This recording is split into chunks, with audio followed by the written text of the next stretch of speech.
De onde vem o antisionismo? Como isso começou? O antisionismo tem as suas raízes na Guerra Fria, na propaganda soviética. Nesse vídeo vamos compreender como o antisionismo foi utilizado como uma arma contra o Ocidente.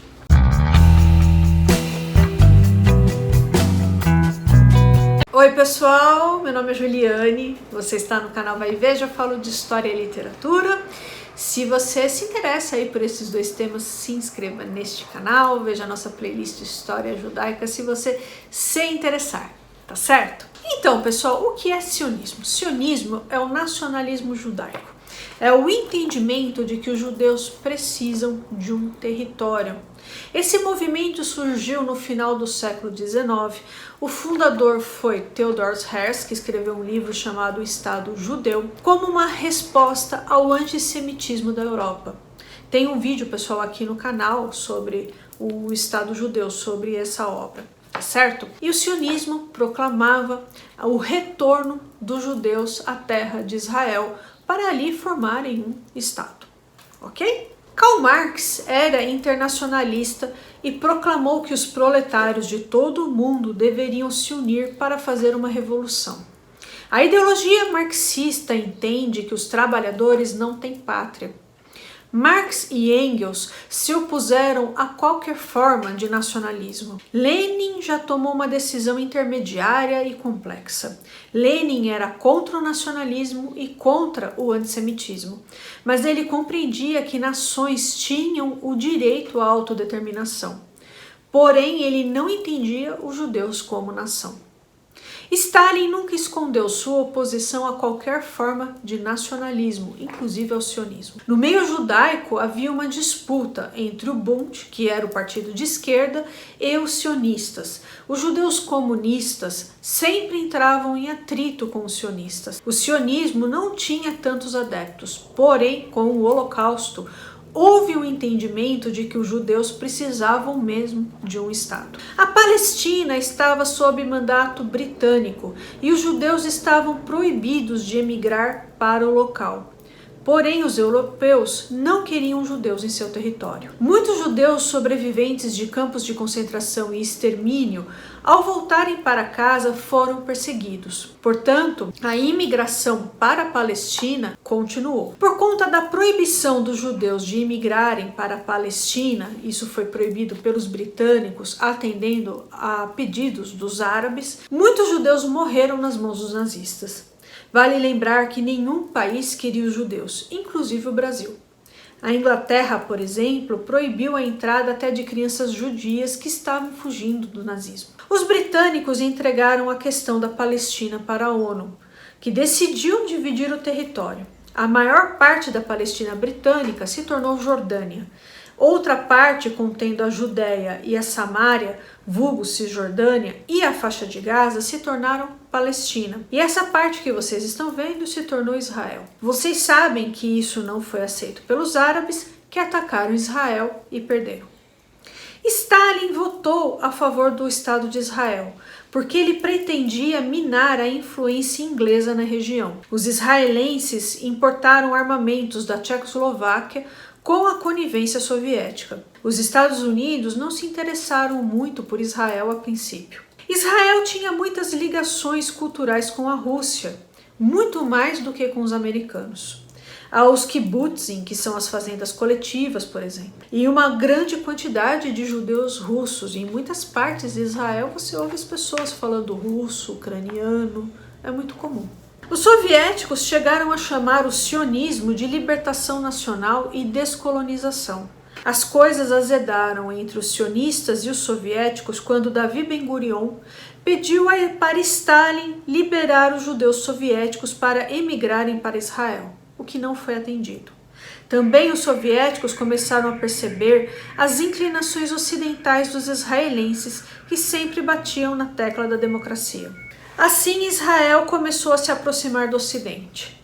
Stalin, como uma forma de retaliação, mandou prender os médicos judeus, falando que eles estavam dentro de um complô para envenenarem as lideranças soviéticas. Isso é falso. Há várias teorias, pessoal. Uma delas é que Lavrent Beria, que era o chefe da NKVD, queria envenenar Stalin. Para isso, precisava prender os melhores médicos. De fato, Stalin foi atendido por médicos sem experiência e acabou morrendo. Assim, pessoal, as relações entre a União Soviética e os israelenses foram ficando muito ruins.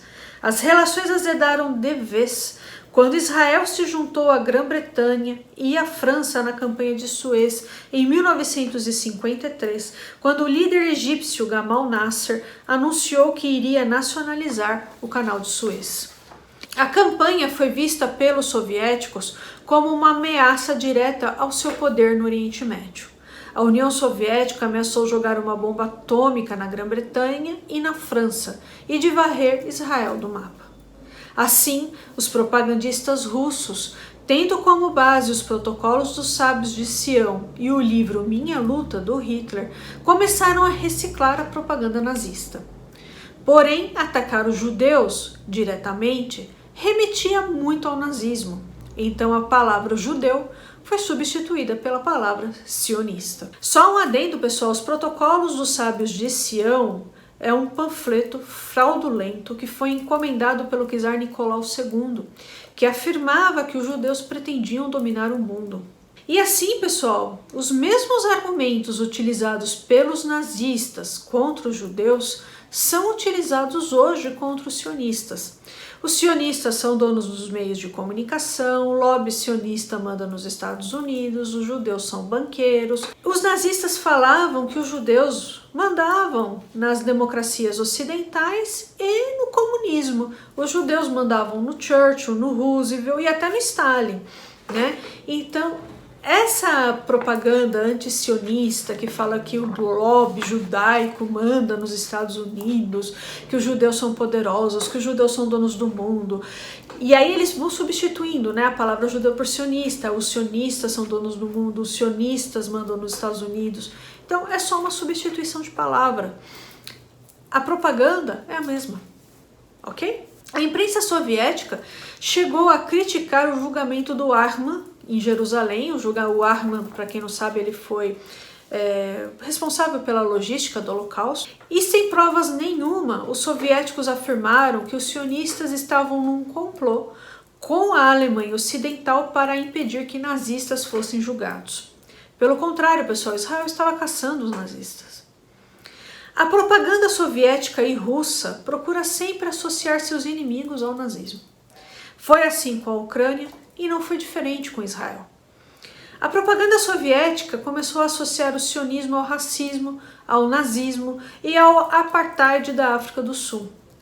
Há problemas, sim, em Israel, pessoal. Há preconceitos em relação aos judeus vindos do Oriente Médio. Hoje em dia nem tanto, mas havia muito preconceitos em relação aos judeus russos. Houve até um movimento Panteras Negras em Israel, encabeçados por judeus vindos de países árabes, né? Porém, pessoal, Israel está longe de viver um apartheid. Os árabes israelenses, os judeus do Oriente Médio, os judeus descendentes de judeus vindos da Europa, enfim, têm os mesmos direitos e deveres, né? Há representação política de todos esses grupos, certo? Normalmente os judeus do Oriente Médio são de direita e apoiam o Likud, que é o partido do Bibi Netanyahu. A campanha antisionista, pessoal, durou décadas e não se limitou a simples declarações de governos. Em qualquer lugar onde havia células comunistas, aparecia a demonização de Israel. Em 1951, por exemplo, o líder comunista tcheco Rudolf Slang foi preso e confessou sob tortura sua participação numa falsa conspiração sionista, pelo qual ele recebeu pena de morte. Em 1952, na Noite dos Poetas Assassinados, Stalin mandou executar 13 intelectuais judeus sob falsa acusação de serem sionistas. Também os soviéticos passaram a financiar os países árabes e a fornecer-lhes armamentos. Assim, pessoal, muitos judeus de esquerda começaram a demonstrar um ódio ao sionismo como uma forma de mostrar sua lealdade ao comunismo e não aos judeus. Os judeus comunistas que fazem essa propaganda antisionista, eles são os judeus amados pelos antissemitas, né? E eles demonstram uma raiva do sionismo muito maior até do que as outras pessoas. Por que isso? Como dito, uma forma deles mostrarem que eles são leais à ideologia comunista e não são leais aos judeus, né? E tem judeus comunistas que fazem uma campanha antissemita que os nazistas ficam com inveja. Então, pessoal, e qual era o objetivo da União Soviética com tudo isso? Minar o apoio ocidental a Israel, deixar os israelenses sozinhos. E com isso, os israelenses ficariam fracos e não resistiriam aos árabes financiados pelos soviéticos.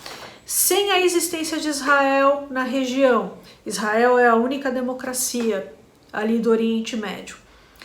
Se Israel fosse varrido do mapa como os soviéticos queriam, como os ayatollahs querem, os ocidentais perdem força no Oriente Médio. E esse foi o objetivo da União Soviética, né? E continua sendo o objetivo da Rússia, pessoal. Compreendem? Né? Então, minando Israel, você mina o Ocidente.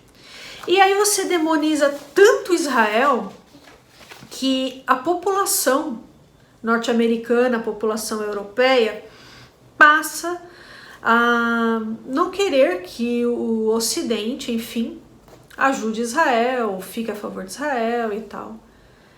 E aí é o que eu expliquei, né? Entendem como foi trabalhado tudo isso?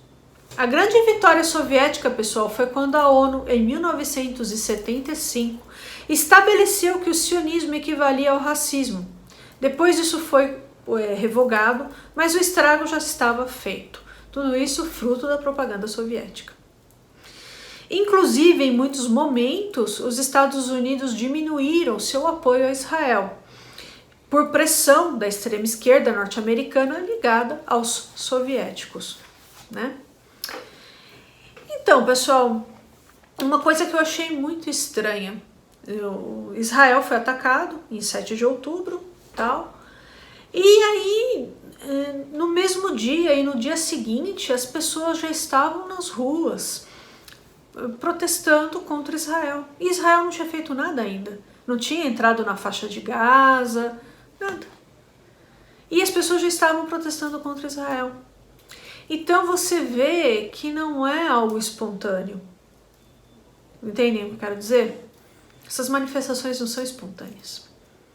Elas estão sendo arquitetadas, claro, por antisionistas e antissemitas e possivelmente pela Rússia também. Então é isso aí, pessoal, eu vou ficando por aqui, eu espero muito que vocês tenham gostado do vídeo de hoje. Eu peço a sua gentileza para você se inscrever nesse canal, curtir, compartilhar esse vídeo, publicar esse vídeo nas suas redes sociais, tudo isso é muito importante, tá certo? Um abraço e até mais!